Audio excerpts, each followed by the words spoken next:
Bonjour, c'est Philippine. Je suis heureuse de vous retrouver pour ce nouvel épisode du podcast Chance.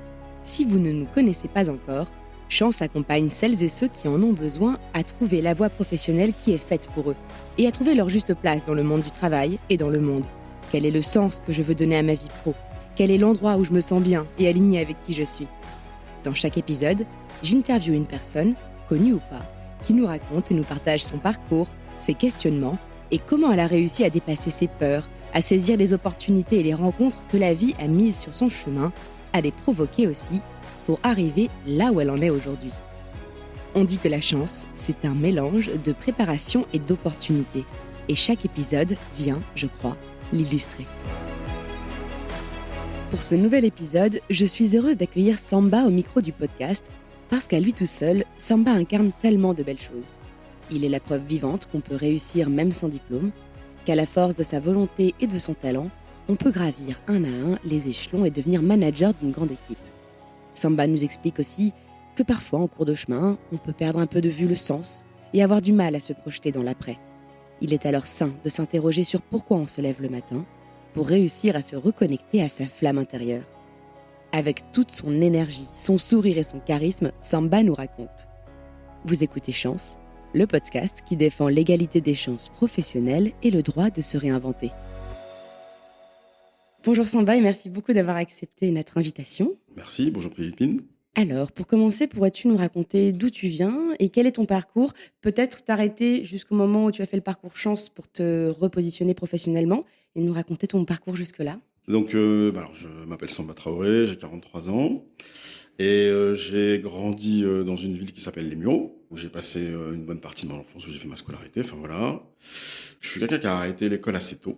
Donc voilà, décision d'arrêter l'école parce que un père qui retourne à la retraite au Mali et qui du coup dans mon souhait d'être un peu sauveur, en fait, je me dis bah vas-y, va bosser et puis tu vas donner un coup de main à la maman. Donc concrètement, je me suis lancé dans la vie active à grand regret parce que du coup avec pas beaucoup de diplômes, je me suis arrêté au bac, c'est un peu difficile de trouver de quoi avoir un métier qui te convient ou qui te plaît en tout cas, et surtout encore une fois d'où je proviens, voilà, c'est pas simple. Donc, mais en tout cas, il y a quelque chose chez moi qui résonne, qui est obstiné à, en tout cas, faire quelque chose que je kiffe. Et du coup, je la fais simple, mais après avoir fait plein de missions pour lesquelles je me levais le matin, c'était un peu difficile, mais en tout cas, voilà, il y avait un objectif, c'était d'avoir de l'argent et pouvoir aider. Et je peux raconter une petite anecdote et une fierté, c'est un directeur d'entreprise au bout de 7 mois qui vient me voir et qui me dit je te propose un CDI. Et c'est pas le premier, mais qui me dit voilà, je te propose un CDI. Et je lui dis en fait non. Et il me dit mais pourquoi ? Je dis en fait c'est pas ma vie, ce métier je le fais parce que en fait c'est alimentaire, mais concrètement je me projette. Et je pense comme il a l'habitude de voir des jeunes qui sont issus de zones un peu difficiles comme là où j'ai grandi, il y a ce sujet de en fait c'est une chance que je t'offre et tu la saisis pas. Mais moi je le regarde vraiment en lui disant en fait ça c'est pas ma vie. Et à partir de ce moment-là en fait je décide de faire un petit break, d'être au chômage et de décider de reprendre un peu ma vie et de me dire qu'est-ce que j'ai envie de faire. Et là, je fais un peu de formation, je me débrouille un peu, et je fais une formation commerce, je me souviens, et j'arrive à trouver un boulot dans une boîte qui s'appelait Freecom, pour lequel je m'occupe du SAV. Bon, pas un truc super passionnant, le truc c'est de recevoir des téléphones, c'est de les diagnostiquer, et ensuite c'est de les envoyer en SAV. En tout cas, ça me permet de mettre un pied dans des bureaux. Et ensuite, après ça, quelques mois après, je recherche du travail et je trouve un emploi chez Orange, dans lequel j'arrive en tant que conseiller.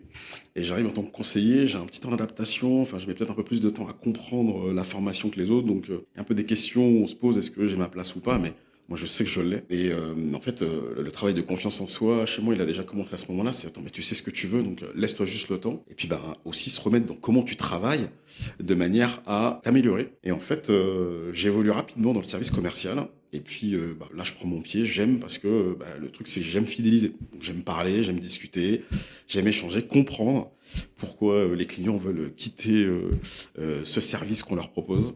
Et puis, je commence à être un bon commercial, en tout cas dans ce service. On est à peu près un peu moins d'une vingtaine. Et puis, voilà, on est des commerciaux, donc il y a une petite bataille. Et puis, il y a surtout un variable qui m'intéresse parce que ça me permet de gagner un peu plus d'argent et surtout pouvoir subvenir à mes besoins au-delà d'aider. Et là, je pense qu'il y a quelque chose qui se passe chez moi, quoi. Je me dis, mais en fait, regarde, t'as quelque chose, rapidement, tu viens d'arriver, dans les 4 mois, t'es déjà dans les premiers. Et en fait, j'aime ce que je fais. J'aime ce que je fais. Et dans mon parcours, ce qui est important, c'est cette ténacité, cette obstination ou abnégation à aller chercher ces objectifs que tu te fixes qui font que ton manager, en fait, il te regarde et il se dit, mais lui, en fait, il a envie et du coup, je lui donne les moyens. Et quelque part, ça a toujours été un peu un frein chez moi de me dire, mais en fait, d'où tu viens et tout, les gens comme toi, c'est dans une case.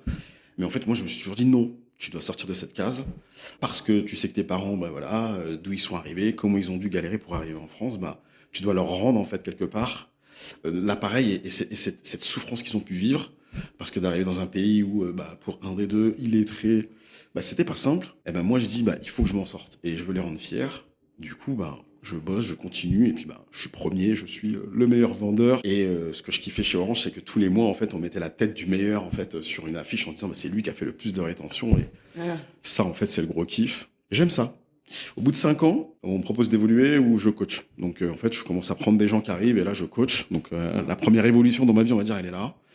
Et j'aime beaucoup ce que je fais, j'aime partager, j'aime avoir des gens qui arrivent et qui sont complètement perdus et leur donner une directive et leur dire en fait voilà c'est ça et voilà comment je vais t'accompagner. Mais il y a des choses qui perdent un peu de sens. Je commence à un peu moins kiffer le matin, me lever, aller bosser. Et je pense que la maturité fait que j'ai besoin d'évoluer, de faire d'autres choses. Et ces questions ont fait que je décide de partir vivre à Londres, qui a rien à voir. Voilà. Je décide d'aller à Londres, donc je pars à l'autre bout. Et pourquoi à Londres ? Et je pars à Londres en fait parce que en 2002, j'ai fait un voyage au Mali, donc je passe un mois au Mali où je redécouvre mon pays 10 ans après y avoir été, parce que quand il va à 12 ans et à 22 ans, c'est pas pareil. Et à 22 ans, je découvre un pays pour lequel c'est assez difficile, mais quand je rentre, je suis à l'époque avec une petite copine qui me propose de faire un week-end à Londres. Et moi, kiffe et tout, ok, vas-y, on fait à Londres et tout. Donc, je pars à Londres. Et en fait, j'arrive dans un pays où je vois que des gens qui me ressemblent, en fait, ils ont pas la même vie que nous, on a forcément ici en France. Ça a l'air beaucoup plus simple. Et en fait, je me dis, je veux vivre ici. Parce que je vois des choses que je ne vois pas. Je vois des gens à la télé.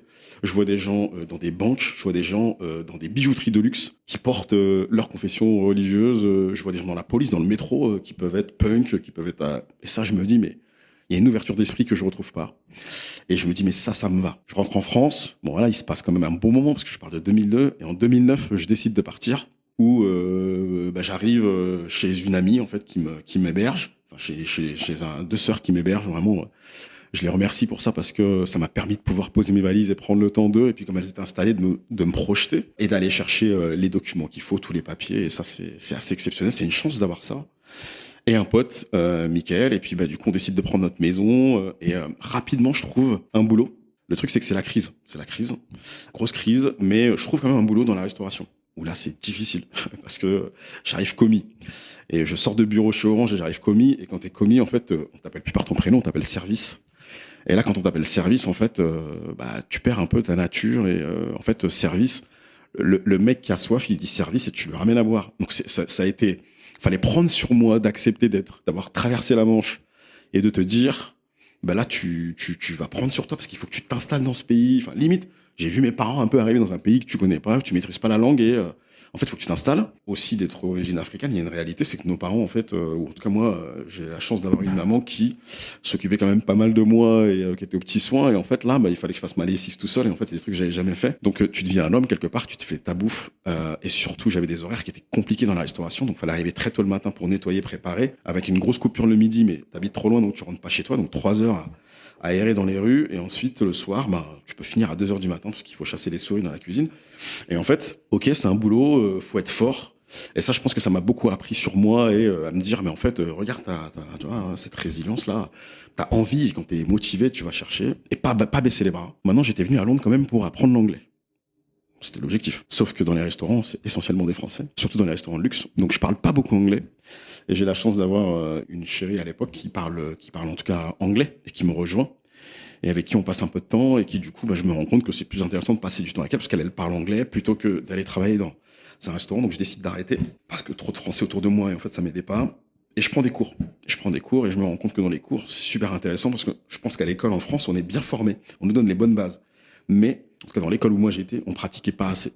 Du coup l'école me fait rendre compte que en fait, j'ai les bases mais il faut juste que je pratique et ça c'était une bonne chose parce que ça m'a aidé à aller plus vite dans l'apprentissage de l'anglais. Je suis pas bilingue mais voilà. Ensuite je décide de rentrer en France et là je postule dans une entreprise qui s'appelle à l'époque Identicar dans laquelle je suis toujours aujourd'hui. Alors j'arrive en France, je quand même rencontre rapidement le problème après avoir passé un an à Londres bah, ton origine et d'où tu viens te pose problème. Du coup, j'arrive pas à trouver de boulot. Et en fait, l'ami avec qui je suis à l'époque, je change l'adresse et je mets la sienne. Et là, le lendemain, on m'appelle. Et du coup, bah voilà, on me propose un poste. Et puis, bah, je fais une rencontre pour lequel ça se passe super bien, où vraiment je vois que j'apporte quelque chose de différent. Et puis, bah, je sors de l'entreprise, je monte dans ma voiture et on m'appelle. On me dit, bah mec, lundi, on te veut en formation. Bah moi, je suis super enthousiaste, quoi. Je dis, bah oui, avec plaisir. En plus, j'impose un salaire. On me propose, je dis, bah non, moi, je pense que je mérite tant et on accepte cette proposition. Donc là, vraiment, le kiff. Et là, j'arrive dans une entreprise qui, je pense, est en construction. J'arrive dans un service de relations clients où on est à peu près peut-être une vingtaine de personnes, mais pour lequel je sens que c'est en train de se structurer. Et ma mission, en tout cas, c'est de recevoir des appels de clients et de leur expliquer à quoi ça sert et de les fidéliser et de faire en sorte que ils gardent leur contrat. Donc super intéressant. Enfin moi j'aime beaucoup, j'aime ce que je fais, j'aime l'entreprise. Faut que je me remette aussi dans le mood parce que à Londres c'était un peu différent. J'avais un style de vie qui était un peu différent.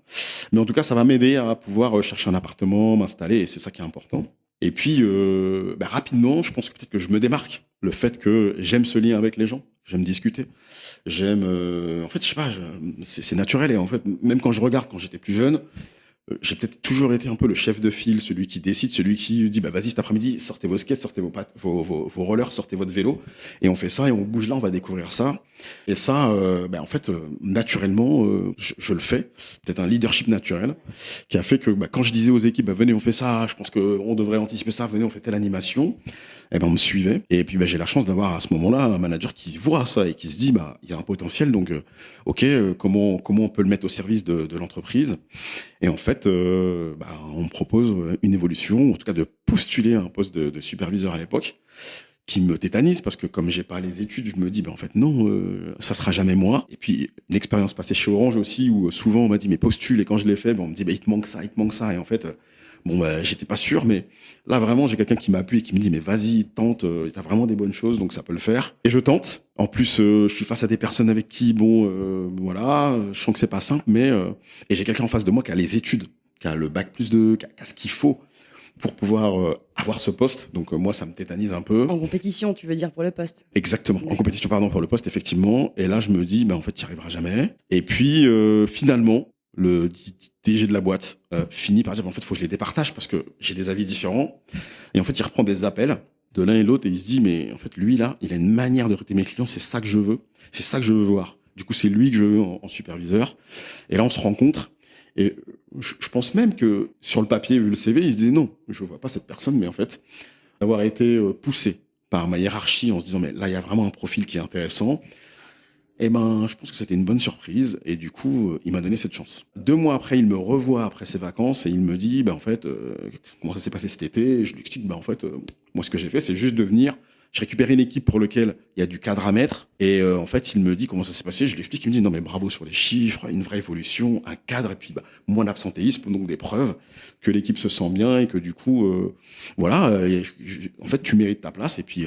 Il y a une vraie reconnaissance et surtout un message de en fait maintenant je vais te faire évoluer parce que je pense que il voit bien que j'ai des choses sur lesquelles je dois grandir et moi ce message là il est aussi très important parce que je pense qu'on a entendu mon besoin, on le voit et en fait on a envie de me faire évoluer. On me fait évoluer 2 ans après encore en tant que responsable opérationnel et c'est le poste que j'occupe encore aujourd'hui, mais on me fait évoluer et là ça veut dire que je représente quand même une figure parce qu'on me fait être manager des managers. Et donc ça c'est beau, c'est nouveau pour moi. J'ai un peu de mal au début à me dire attends là quand même c'est une sacrée responsabilité. T'as des cadres sous toi donc c'est une responsabilité et puis tu vas quelque part diriger un service. Et en fait non c'est plutôt du gros kiff et puis on me fait confiance et puis on m'aide à évoluer. Enfin voilà je bénéficie de coaching, d'accompagnement et puis les échanges sont aussi différents parce que maintenant en tant que cadre t'as une responsabilité, ton avis compte dans ce qui peut se passer. Et surtout, je commence à changer les choses. C'est que dans les recrutements, jusqu'à présent, je me sers de moi comme exemple pour dire, en fait, tu peux recevoir des CV où les gens ont pu faire des super études, mais en fait, tu rencontres des gens qui, humainement, tu le sens, ont ce qu'il faut pour faire ce job. Et là, je commence à décider de recruter des personnes par rapport à ce qu'ils ont, par rapport à ce qu'ils sont, pardon.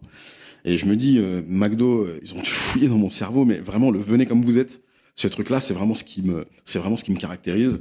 Et du coup, je commence à rencontrer des gens qui, je sens humainement, sont vraiment dans l'empathie et comprennent que c'est un vrai métier. d'être dans la relation client et d'échanger avec des clients. Et c'est une vocation. Parce que c'est un métier qui est quand même usant, qui est difficile. Je l'ai fait pendant 3 ans et encore je l'ai fait avant chez Orange. En fait, si on n'aime pas la relation avec les gens, à un moment, en fait, si c'est juste alimentaire, ça va se voir. Et comme dans l'entreprise dans laquelle je suis aussi, ça c'est important de le préciser, mais pas dans cet objectif de faire de l'abattage. On veut prendre le bon temps avec le client, le temps d'échanger, de savoir ce qu'il veut, parce que dans la fidélisation qu'on veut avoir avec eux, c'est qu'ils se rendent bien, ils prennent bien conscience de l'intérêt qu'ils ont à garder ce contrat. Eh bien, on instaure quelque chose de complètement nouveau. Et du coup, voilà, je commence à changer un peu dans les recrutements, prendre des jeunes qui sont issus de quartiers peut-être un peu plus compliqués ou de zones où c'est plus compliqué de trouver un métier. Et en fait, j'arrive à créer mon monde idéal, c'est-à-dire créer un monde qui est peuplé de gens de différentes origines, différentes religions, mais vraiment qui viennent de partout, orientation sexuelle différentes. Et ça, c'est une force parce que tout ça génère quelque chose de positif dans l'échange ou l'énergie qu'on va envoyer. Et moi, en tout cas, je me plais là-dedans. J'aime beaucoup ce que je vois et j'ai aussi un truc, c'est que en fait, je grandis pas tout seul. De faire grandir les gens, tu grandis également. Et de prendre des gens à un niveau et petit à petit les faire évoluer, pour moi en tout cas, c'est le truc qui me fait lever le matin et qui me fait avoir la banane. C'est vraiment de voir des gens heureux de venir bosser. Et pour ça, je remercie encore ma boîte parce que c'est des petites choses. Mais c'est des choses qu'on m'a permis, c'est-à-dire acheter des croissants, faire des petits déj, quand il y a des anniversaires, faire des événements qui font que les gens se sentent bien et ils sont contents de venir bosser. Du coup, la manière dont tu vois ton boulot, elle est complètement différente que de le subir. Aujourd'hui, j'espère que ce podcast va servir à des gens qui vont l'écouter pour se remettre en question et se dire, mais ok, donne-toi les moyens, mais en fait, il faut permettre et il faut dépenser un peu pour obtenir quelque part un objectif ou obtenir du mieux. Faut pas être près de ses sous comme dans des sociétés dans lesquelles j'ai été où en fait on sert le collaborateur vraiment, mais il a le droit de rien.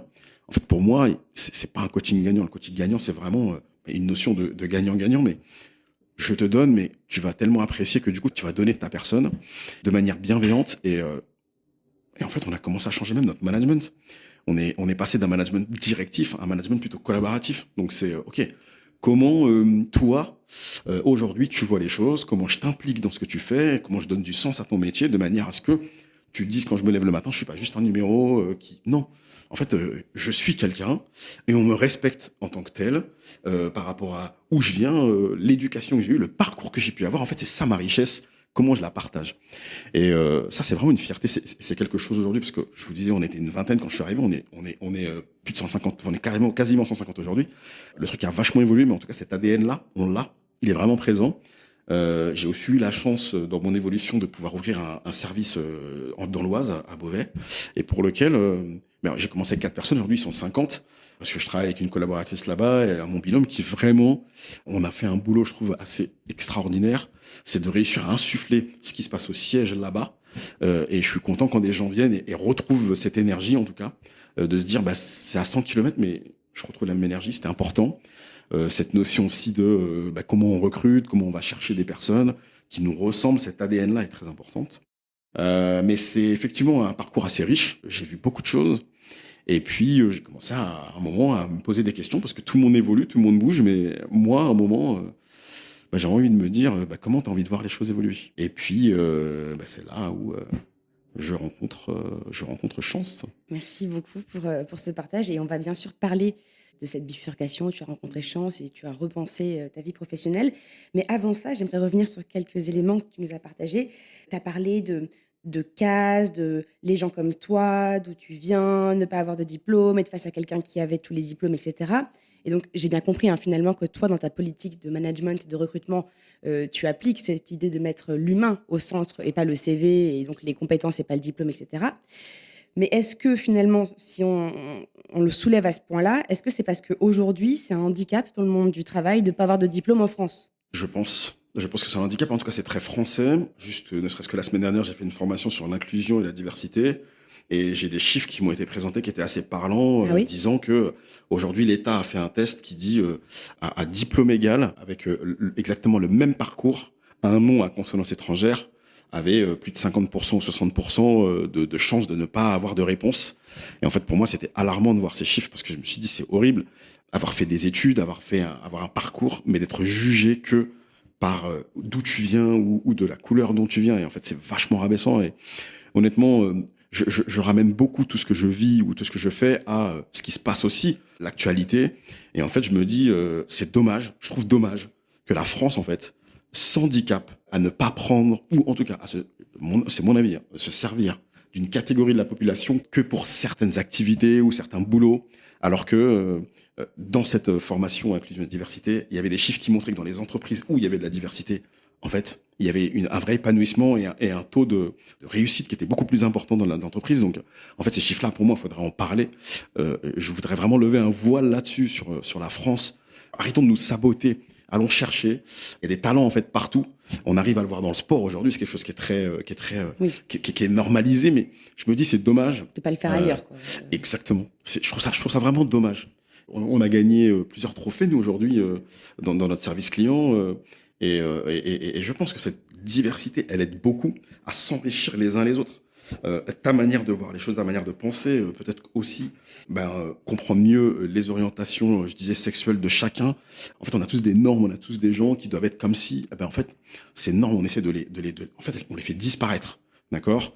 Et aussi tes convictions religieuses, comment t'arrives à les vivre dans un environnement de travail, tout ça. Pour moi, c'est un enrichissement dans les clients qu'on a, dans des clients de tous les horizons. Et concrètement, aujourd'hui, c'est important de pouvoir s'adapter aussi aux gens avec qui tu t'entoures, aux gens avec qui tu travailles. Donc, c'est une culture, c'est quelque chose qui grossit. Et par rapport au moment où je suis arrivé dans l'entreprise et aujourd'hui, c'est vraiment quelque chose qui a vachement évolué. Et je suis super fier de ça, en fait. Quelque part, je pense y avoir contribué. Et pour moi, c'est très important. Et alors, comment on fait, justement, quand on n'a pas de diplôme ou qu'on a une origine qui peut nous amener à de la discrimination? Quels seraient tes conseils pour les personnes qui souffrent de ça? En fait, il faut se former. Il faut se former. En fait, si je ramène à moi, il faut croire en soi. Oui, parce qu'il y a les barrières externes, mais il y a aussi les barrières internes, Exactement. Finalement. Chance m'a beaucoup aidé, justement, à enlever ces barrières. Mais, effectivement, ce que j'ai envie de leur dire, c'est croyez en vous. Si vous ne le faites pas, en fait, les autres en face ne le feront pas. Quand vous sentez que vous avez un potentiel, que vous êtes bon dans quelque chose, et c'est ce en quoi vous croyez, en fait, allez-y à 100%. Et si vous vous rendez compte que finalement, ce truc, il est difficilement atteignable, donnez-vous les moyens d'y arriver. Et ça, en fait, soit on peut se faire aider, ou c'est juste de se dire, OK, ça peut être atteignable, mais quand de manière à aller vers son objectif. Alors donc voilà, faut de l'abnégation, faut y croire, faut en parler, et puis faut être à l'aise pour pouvoir en parler aussi. Et c'est pas simple. C'est pas simple, mais j'ai envie de leur dire, croyez en vous. Oui, effectivement, tu as parlé plusieurs fois de ténacité, d'obstination, de résilience. Et là, tu viens de rajouter un autre élément qui est d'en parler. Il y a quelque chose autour de ça, du fait d'oser, de l'audace, d'aller vers l'autre? Absolument, vraiment. Je pense que voilà, il y a aujourd'hui la télé, ce qu'on peut voir, les réseaux sociaux montrent que peut-être une certaine catégorie de la population a du mal à s'intégrer, a du mal à... Mais dans tout ça, je pense que ça représente une faible partie de la population. Et ceux qui ont envie, à quel moment on sait les écouter et à quel moment on sait leur donner leur chance. Et pas à se dire, en fait, ils sont tous comme ça. Dans cette partie osée, moi j'ai travaillé avec un directeur dans l'entreprise pour lequel à un moment, en fait, je me suis assis en face de lui et je lui ai dit, mais mec, vous bloquez sur des choses que je trouve dommages. Et regarde dans les équipes, regarde le potentiel que tu as, regarde cette personne, ce qu'elle apporte. Et en fait, pour moi, cette personne aujourd'hui, elle compte beaucoup parce que il s'est passé quelque chose humainement. C'est quelqu'un qui a un niveau de vie qui est complètement, qui n'a rien à voir avec le mien, qui vit dans un cadre assez exceptionnel. Mais ce que j'ai aimé dans cet échange, c'est que cette personne, elle a su se mettre à mon niveau et vraiment se dire, OK, j'écoute et en fait, je comprends ce qu'il me dit. Et là, j'ai vu une posture différente. J'ai vu quelqu'un comprendre mon message. Et en fait, ce message, j'ai dû le répéter plusieurs fois. Mais là, et c'est là aussi où je pourrais dire aux jeunes qui peuvent m'écouter, aux personnes qui m'écoutent, à un moment, vous allez trouver la bonne personne qui va vous écouter, qui va vous donner votre chance. Oui, vous allez peut-être devoir le répéter plus qu'un autre, mais à un moment, vous allez tomber sur la bonne personne qui va vous tendre cette main et qui va se dire, OK, moi, je sens ce qu'il y a en toi, ça va me parler, et du coup, je vais te donner cette expérience ou je vais te donner cette chance. Et là, tu vas pouvoir la saisir. Donc, c'est pour ça que je dis qu'il faut y croire. Mais cet élément-là a été un élément déclencheur dans beaucoup de choses derrière qui ont ouvert des portes et qui ont permis à des gens de s'épanouir. Et aussi à d'autres gens qui ont peut-être moins l'occasion de fréquenter des gens qui sont issus de zones sensibles de l'immigration, de s'ouvrir à ces personnes-là et du coup de se dire finalement ça se passe super bien et chacun a sa place et j'y vois mon intérêt et en fait on construit ensemble quoi. Donc il faut parler, il faut dire. Là, tu as parlé effectivement de rencontres et d'ouvrir des portes. Et il me semble que justement, toi, tu as formé un duo. Un duo chez Chance, pour nos auditeurs qui ne connaîtraient pas, ce sont des mises en relation qu'on fait via Chance pour les personnes qui n'ont pas forcément le réseau pour atteindre leur projet professionnel. Et donc, on met en relation 2 personnes pour ouvrir des portes. Et donc, toi, tu as formé un duo, non pas pour toi, mais justement pour quelqu'un d'autre que tu as fait venir dans ton entreprise. Tu peux nous en parler Mais carrément, c'était super expérience. En fait, effectivement, dans mon parcours Chance, un jour, je reçois un message parce que dans ce parcours, on a l'occasion de pouvoir dire si on peut aider ou si participer au réseau. Et ça, pour ça, j'ai levé le doigt immédiatement. Et effectivement, j'ai été contacté, on m'a mis en relation et j'ai proposé à une personne de venir faire une immersion dans mes équipes et de voir un peu, la vie dans la relation client parce qu'elle voulait faire de la relation client. Et en fait, superbe expérience pour elle parce que le feedback de fin me fait me dire, waouh, en fait, je pense qu'on n'est pas conscient de l'énergie qu'on donne et du message qu'on envoie aux gens. Elle a été très émue, je crois. Alors effectivement, et en fait, on passe une journée où vraiment, elle a moi qui prends du temps avec elle, mes managers qui ont pris du temps avec elle, mes collaborateurs pour leur montrer l'activité, comment elle se déroule. Et effectivement, en fin de matinée, on a déjeuné et puis on fait un échange pour savoir, c'est quoi ta matinée, qu'est-ce que tu as ressenti. Et en fait, elle nous fait comprendre qu'elle a beaucoup apprécié. Et on en vient même à se dire, en fait, moi, si à un moment dans votre entreprise vous recrutez, pourquoi pas et why not. Au moment de se dire au revoir vraiment sur le pas de l'entreprise là, elle pleure en fait. Je vois et en fait je me dis mais qu'est-ce qui se passe? Et en fait elle me dit mais je pense que tu te rends pas compte de ce que tu envoies aux personnes qui viennent passer du temps avec toi. Et c'est vrai que ça a été un moment très fort parce que elle me dit je l'ai ressenti avec chacun de tes collaborateurs cette énergie que tu mets à faire en sorte que celui qui vient se sente vraiment intégré. Fasse partie du truc et à aucun moment se sentent exactement. Et en fait, je pense que cette énergie qu'on donne, c'est ce qu'on a pu vivre nous quelque part. Et quelque part, en fait, on tend la main de manière à ce que les gens se sentent bien.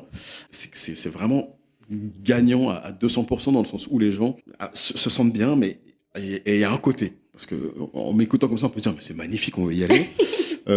Bien sûr, il y a le revers de la médaille qui est derrière, dans notre rôle de manager, on doit être bienveillant et on doit s'assurer aussi que la personne, elle se laisse pas trop aller non plus, parce que ça, c'est le revers de la médaille. Il y a aussi ce côté de, en fait, je suis tellement bien ici que je peux me mettre trop à l'aise. Mais non, le management, on est là aussi pour rappeler, les règles et pourquoi on est là. Mais je ne changerai rien au monde parce que je vois vraiment des gens heureux. Et tu disais, je t'ai coupé tout à l'heure, mais tu disais que vous lui avez apporté, mais qu'elle également, sa présence vous a beaucoup apporté. Absolument. Sa présence était très intéressante parce que dans la partie feedback, en fait, concrètement, elle donne des inputs qui nous permettent de nous améliorer. Avec un regard neuf, quoi. Exactement. Un regard neuf et son expérience à elle aussi chez Chance, du coup, a été enrichissante pour mes collaborateurs managers parce que elle a pu parler un peu de ce qu'elle vit, de cette remise en question qu'elle a pu avoir et qui fait qu'elle vient dans nos locaux aujourd'hui. Donc voilà, ça c'était aussi super intéressant d'avoir cet échange. Non, c'était vraiment une belle expérience. Justement, on va en parler du parcours Chance et de la réflexion autour de son projet professionnel. Tu arrives à ce moment où tu te dis, c'est quoi le next step, en gros? Donc, juste, est-ce qu'il y avait des signes particuliers à ce moment-là, que ce soit des signes psychiques ou physiques, qui t'ont fait dire, il faut que je me repose un peu sur le sens Oui. En fait, physique. Alors, en fait, je suis motard et j'ai fait pas mal de sport dans ma vie, de sport de combat. Et en fait, j'ai commencé à me blesser. Un peu pour rien. J'ai eu un accident une fois où vraiment j'étais dans mes pensées. Et c'est vraiment le travail en fait qui revenait beaucoup. Et j'ai commencé à me poser des questions, me dire mais mec en fait est-ce que vraiment t'es heureux dans ce que tu fais? En fait je pense que j'ai toujours une part de moi qui est heureux parce qu'encore une fois je vois des gens évoluer tous les jours donc ça me plaît. Mais moi, et j'ai commencé à regarder moi, me centrer sur moi et là qu'est-ce que tu ressens? Et en fait j'ai besoin que ça bouge. J'avais 42 ans à l'époque et je me dis en fait qu'est-ce que tu veux faire de ta vie? Qu'est-ce que tu as envie de voir dans le futur? J'ai la chance d'être dans une boîte qui donne l'opportunité, qui te suit dans ce que je propose. Du coup, j'ai une collaboratrice qui est passée par Chance, à qui je lui parle de l'époque dans laquelle je me trouve, du moment dans lequel je me trouve, je me pose des questions et qui me dit mais mec, moi j'ai fait un parcours Chance, j'ai fait un bilan de compétences et je pense que ce format te conviendrait. Je dis ok, voilà, je sais pas, elle me dit il y a une partie quand même un peu autonomie et tout, et je lui dis tu sais moi autonomie, ça veut dire que je dois prendre du temps chez moi ou je dois bosser. Elle me dit ouais carrément, mais elle m'explique. Je dis bon, je vais me renseigner quand même. Je laisse traîner un peu quand même, hein. Je laisse traîner quelques mois et tout, mais je sens toujours que Le matin, je suis content d'aller bosser, mais il y a un petit truc qui manque.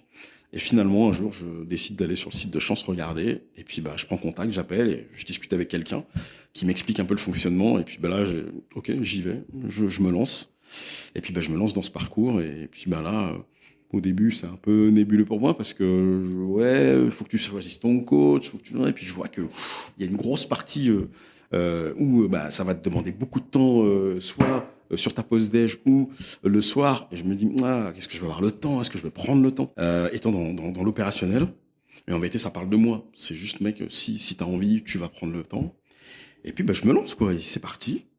Et rapidement, il y a cette notion de rencontre avec le coach. C'est Chance qui attribue le coach en fonction de critères personnalisés. Tout à fait. Et ça, c'est fort, parce qu'effectivement, tu parles de toi, ton parcours, tes attentes, et on te présente quelqu'un. Et moi, dans cette présentation, j'ai beaucoup aimé parce que j'ai regardé le CV et j'étais curieux, j'étais sur LinkedIn, j'ai regardé le parcours de cette personne et je me suis dit, waouh, un sacré bagage. Et je me suis dit, du coup, ça va t'obliger à être d'équerre parce que là, ça rigole pas, vu le bagage qu'elle a, gérer une entreprise, enfin... Ça me met la pression quelque part, mais dans mon envie que ça bouge, je me dis, allez, vas-y, je me challenge. En tout cas, ça me convenait. Et pour être complètement transparent, première rencontre, je me dis, ouh là là, ça va être compliqué. Donc, à la fin du coaching, je me dis, waouh.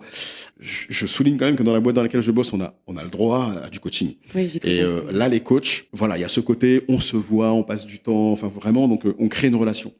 Là, la relation, en fait, elle reste vraiment très cadrée, très pro, parce que c'est à distance. Et du coup, les premiers échanges, en fait, c'est très, alors, qu'est-ce que tu veux? Et, qu'est-ce qui ressort de ton parcours chance? Donc, j'ai un peu de mal à m'organiser au début. Je fais mes trucs un peu au dernier moment. Il y a des deadlines. Ça, j'aime bien, mais il y a des deadlines qui disent tu dois faire ton travail, ton parcours, parce que le coach doit recevoir ce que tu vas renseigner et le lendemain te voir en ayant pris le temps de regarder tout ça. Le rythme est garant de la réussite aussi du processus. Oui. Exactement. Et là, je commence à bosser, mais je suis sérieux. Et puis, non, le coach, au bout de la deuxième ou troisième fois, je me rends compte que, elle est super intéressante, super pertinente dans ce qu'elle me propose. Et je me dis, je commence à accrocher, j'aime bien. Parce que je suis de nature un peu à avoir des doutes, un peu un problème de confiance en moi. Et non, je sens que le feeling, il passe bien. J'ai quelqu'un qui écoute bien ce que je dis, qui à chaque fois qu'on se revoit, elle revient bien sur ce que j'ai pu dire la fois d'après. Et pour moi, c'est super important. Elle entend bien mes besoins. Et la cohérence que je trouve avec ce coaching et le parcours, c'est que j'aime beaucoup cette partie introspection au début du parcours. Pour moi, c'est la phase la meilleure, alors que j'ai détesté, parce que ça me demandait d'aller chercher dans mes tripes. Mais quelque part, en tout cas, la réussite aujourd'hui de ce parcours, c'est le fait d'avoir eu cette phase d'introspection où j'avais le sentiment parfois que je revenais beaucoup sur la même chose. Mais en fait, de revenir sur la même chose et d'en parler avec le coach, c'est un entonnoir. Tu mets beaucoup de choses et petit à petit, tu passes dans le trou, quoi. Et tu vas arriver à ce que tu veux. Et en fait, quand tu arrives à ce moment où tu te dis, une prise de conscience. On touche du doigt ce vers quoi je veux aller. Parce que attention, je suis un peu fou et je suis parti par plein de choses. Moi, j'ai commencé mon coaching, j'étais plutôt sur du coaching parce que je vois que dans le management que j'ai des collaborateurs qui sont plutôt contents du management. Enfin, voilà, je suis vraiment dans je t'écoute.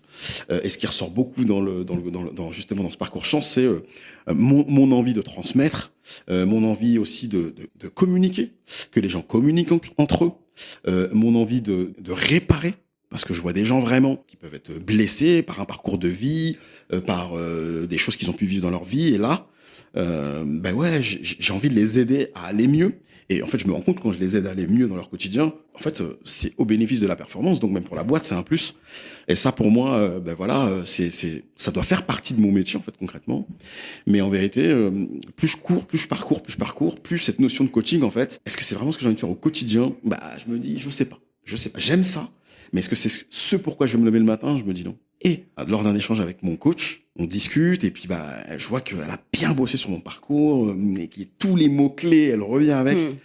Alors elle me propose à un moment différents métiers, elle me dit mais toi je te verrais bien là-dedans ou je te vois faire ça, elle me propose des trucs qui me sonnent parce que il y a une partie très humaine là-dedans. Et à un moment elle dit mais en fait il y a le métier de médiateur en entreprise. Et là, je la regarde avec des yeux vraiment en cœur, mais qu'est-ce que tu viens de dire? Tu viens de me décrire. En un mot, tu viens de me créer en fait une identité. Et là, pour moi, c'est vraiment un moment où je me dis, waouh, là, elle a touché du doigt mon sujet. Et j'ai dit au début, j'ai pas beaucoup de diplômes. Et c'est là où je dis que j'ai beaucoup aimé en fait cet échange avec ce coach parce que au départ, elle m'a proposé des formations sur ce sujet de médiateur en entreprise et dans sa réflexion, elle est revenue avec une autre formation diplômante pour vraiment répondre à mon besoin d'aller chercher ce diplôme dont j'ai besoin humainement aujourd'hui à mon âge. J'ai besoin de ce diplôme parce que ça va réparer aussi pas mal de choses, des regrets que j'ai pu avoir plus jeune, même si aujourd'hui je me dis, la vie m'a quand même permis de bien m'en sortir, voilà. Mais j'ai besoin de ce diplôme, j'ai besoin de ce cachet. Et concrètement, voilà, elle touche du doigt le truc, elle m'aide, elle me permet de sortir et elle remet elle remet le plein.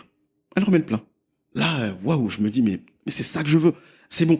On parle plus d'autre chose, c'est ça. Ça, c'est moi. Et en fait, je lui dis, mais je le fais déjà. En fait, avec ce mot, tu viens de me décrire, c'est mon quotidien. Et du coup, là où je peux valoriser l'entreprise, c'est que quand j'en parle à ma RRH et je lui explique que, qu'aujourd'hui, dans mon échange avec Chance, voilà ce qui en ressort. Et en fait, elle me regarde, elle me dit, mais bien sûr, c'est une évidence, en fait. Pourquoi j'y ai pas pensé? Je lui dis, mais j'ai ressenti la même chose quand elle me l'a dit. En fait, de la médiation, c'est mon mode de fonctionnement. Quand il y a des problématiques, et j'apprécie, c'est qu'on va venir me chercher ou prendre mon avis pour trouver une solution. Et je pense que dans une entreprise, en fait, c'est essentiel d'avoir quelqu'un qui sait apaiser, en tout cas, les tensions. Je remercie ma boîte aussi pour les formations, communication non violente, qui m'ont permis d'apprendre et d'acquérir, en tout cas, les skills qu'il faut pour aujourd'hui bien prendre en compte les besoins des uns et des autres. Les mettre au milieu et voilà comment tout le monde repart en fait avec de la satisfaction.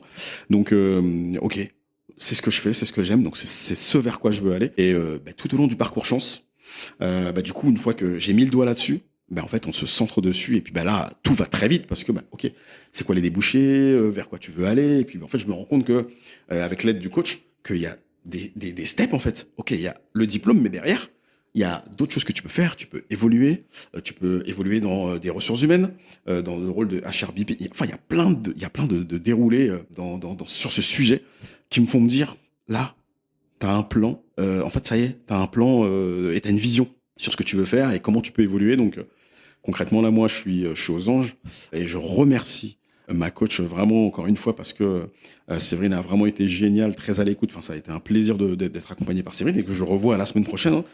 Je garderai toujours le contact et je lui donnerai les avancées. Mais ça y est, le sujet est partagé dans mon entreprise. Enfin, voilà, il y a une formation de prévue courant 2024 de manière à aller chercher ce diplôme. Et puis continuer à me professionnaliser sur ce rôle de médiateur entreprise parce que c'est aussi ça. Mon entreprise elle y gagne quoi? C'est que moi ça va m'aider à me professionnaliser dans ce rôle, dans ce que je faisais qui était quelque chose d'assez naturel. En fait je vais le professionnaliser et voilà, il y a encore une fois cette relation gagnant-gagnant. Mais vraiment pour ressouligner Chance là-dedans parce que je l'ai dit tout à l'heure, mais problème de confiance en moi, le coach m'a beaucoup aidé aussi à valoriser ça. C'est en fait, Samba, à un moment, apprends à te poser et regarder ce que tu sais faire.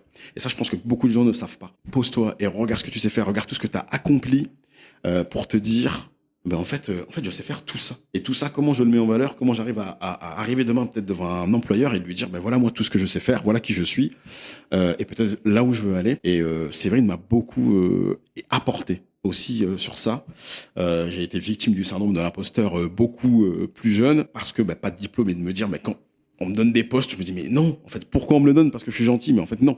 Si on te les donne, c'est parce que tu as montré que tu avais les moyens ou que tu méritais. Et ça, il faut aider les gens à accepter ce rôle qu'on peut donner, à aider les gens à s'affirmer, à évoluer quelque part. Et Séverine a vraiment beaucoup contribué à ça. Aujourd'hui, je pense que si vous posez la question à des collaborateurs à moi, ils vous diront, en fait, Samba, aujourd'hui, c'est un épanouissement total. Je vis mon métier complètement différemment. Et là même, la force, c'est que j'ai orienté mon métier beaucoup plus sur du management collaborateur, parce que jusqu'à présent, je gérais vraiment une activité, enfin des activités téléphoniques et back-office. Là, je suis beaucoup plus orienté monter en compétence des collaborateurs, donc des managers et des collaborateurs qui répondent à nos membres.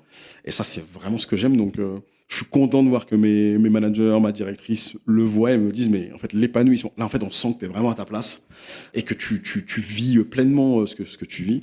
Du coup, voilà, c'est super cool pour la boîte aussi de se dire, t'as quelqu'un qui est plein de balles, là, et qui se donne à 100% dans ce qu'il fait. Et je pense que c'est important que chaque manager, aujourd'hui, dise à ses collaborateurs, ou en tout cas, envoie ça à ses collaborateurs, qu'est-ce qu'on fait pour que tu viennes bosser avec la banane, quoi.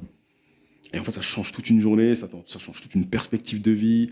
Je pense on aide aussi dans la vie perso, du coup. Quand on aide à aller bien dans son travail, on peut aider dans la vie perso. Enfin voilà, j'écrirai sûrement un livre un jour. la fin de mon coaching, c'est ce que je dis. J'écrirai sûrement un livre un jour sur ma vie, parce que sinon, ce podcast pourrait durer une journée. Mais clairement, vraiment, je pense que j'écrirai un livre vraiment sur cette vie, sur ce que j'ai pu, sur ce que je peux en ressortir en tout cas. Parce que d'être impliqué, d'aimer son boulot, de se faire aider, de se donner une nouvelle chance, de pas rester dans quelque chose, de se dire en fait je bouge pas parce que je suis dans un certain confort ou pas. Mais en fait il faut oser se dire en fait je suis capable de me challenger. Et juste par contre chance, challenge vraiment.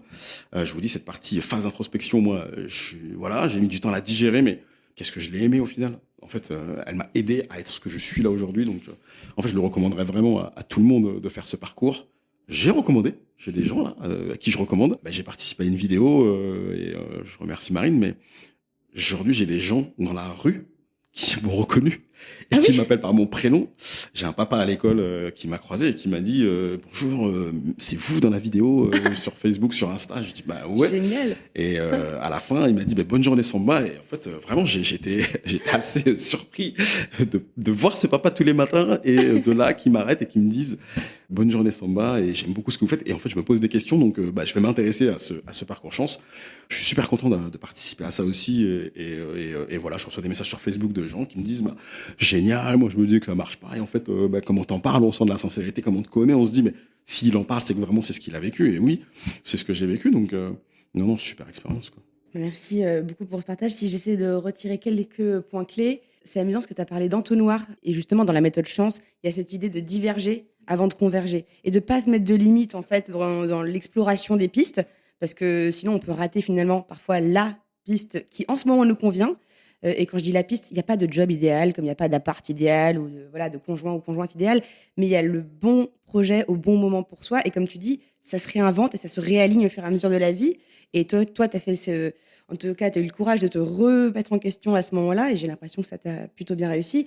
Donc, il y a cette idée de divergence, et j'ai aussi entendu que tu as aussi pensé au réalisme de ton projet, donc tu en as parlé directement avec ta hiérarchie. Absolument. Donc, encore une fois, d'en parler, d'engager les bons interlocuteurs pour son projet. Tu as parlé d'étapes, donc de poser les étapes pour y arriver. Tu as parlé de se reposer sur ses forces, ses réussites, ses acquis passés, et pas uniquement sur les compétences à acquérir, même si ça aussi, tu le fais avec cette formation. Et enfin, de projection long terme, avec un plan de carrière, une vision dans lequel s'inscrit ce projet. Et finalement, même si tu n'as pas encore fait ta formation, tu es déjà en transition sur ton poste actuel vers ton prochain poste. Donc, tout ça est hyper lié, quoi. Carrément, et j'espère vraiment que c'est... alors, je vous dis, la médiation, je pense, c'est le professionnaliser, mais clairement, chance, ça a été une chance, je peux le dire, parce que ça m'aide déjà aujourd'hui, ça m'a permis de me remettre en question sur mon poste, de revoir mon poste. Et aujourd'hui, voilà, ça me permet encore une fois, de remettre une pièce dans la machine et de repartir sur une nouvelle dynamique, mais tout en ayant en tête cet objectif quand même d'aller chercher ce diplôme et de me professionnaliser sur ce sujet, et peut-être un jour peut-être aller vers autre chose qui va m'ouvrir vers des portes et toute cette expérience, parce que dans ce que tu dis, il y a aussi cette notion d'expérience. C'est là où j'inviterais les gens à dire, selon l'expérience que vous avez pu avoir, il y a forcément quelque chose qui vous convient. Du coup, comment vous posez les bonnes questions pour trouver la voie vers cette orientation qui vous parlera et qui fera que vous êtes super épanoui dans votre vie. Et ça, pour moi, c'est le truc, ou c'est le message, ou le dernier message que je pourrais passer. C'est, OK, comment vous donnez la chance, ou vous donnez les moyens de trouver ce qui vous convient.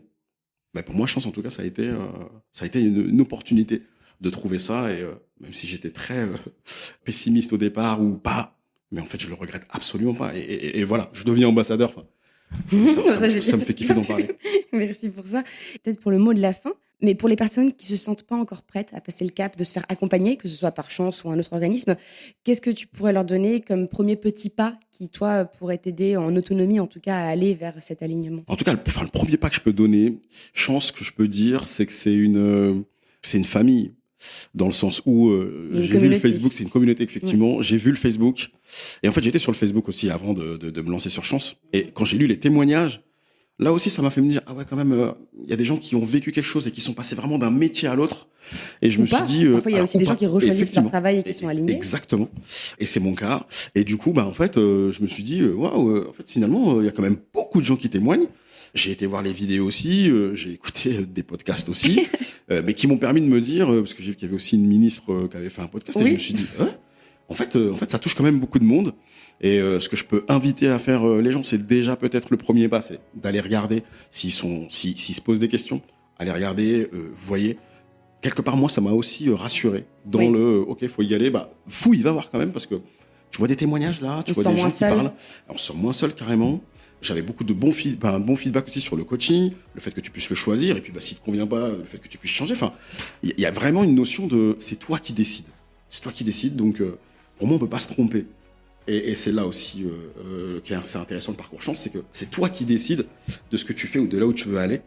Et puis voilà, c'est vraiment le mot que je pourrais passer. C'est hyper concret, activable. Merci beaucoup pour ça. Et merci encore pour ton partage, Samba. Plaisir. Merci beaucoup, Philippine. Merci d'avoir écouté Chance, le podcast qui défend l'égalité des chances professionnelles et la liberté de faire en sorte que son passé ne dicte pas son futur. Vous pouvez retrouver nos épisodes sur toutes les plateformes de podcast. Et si ce témoignage vous a plu, vous pouvez laisser des étoiles, m'écrire des commentaires et n'hésitez pas à en parler autour de vous.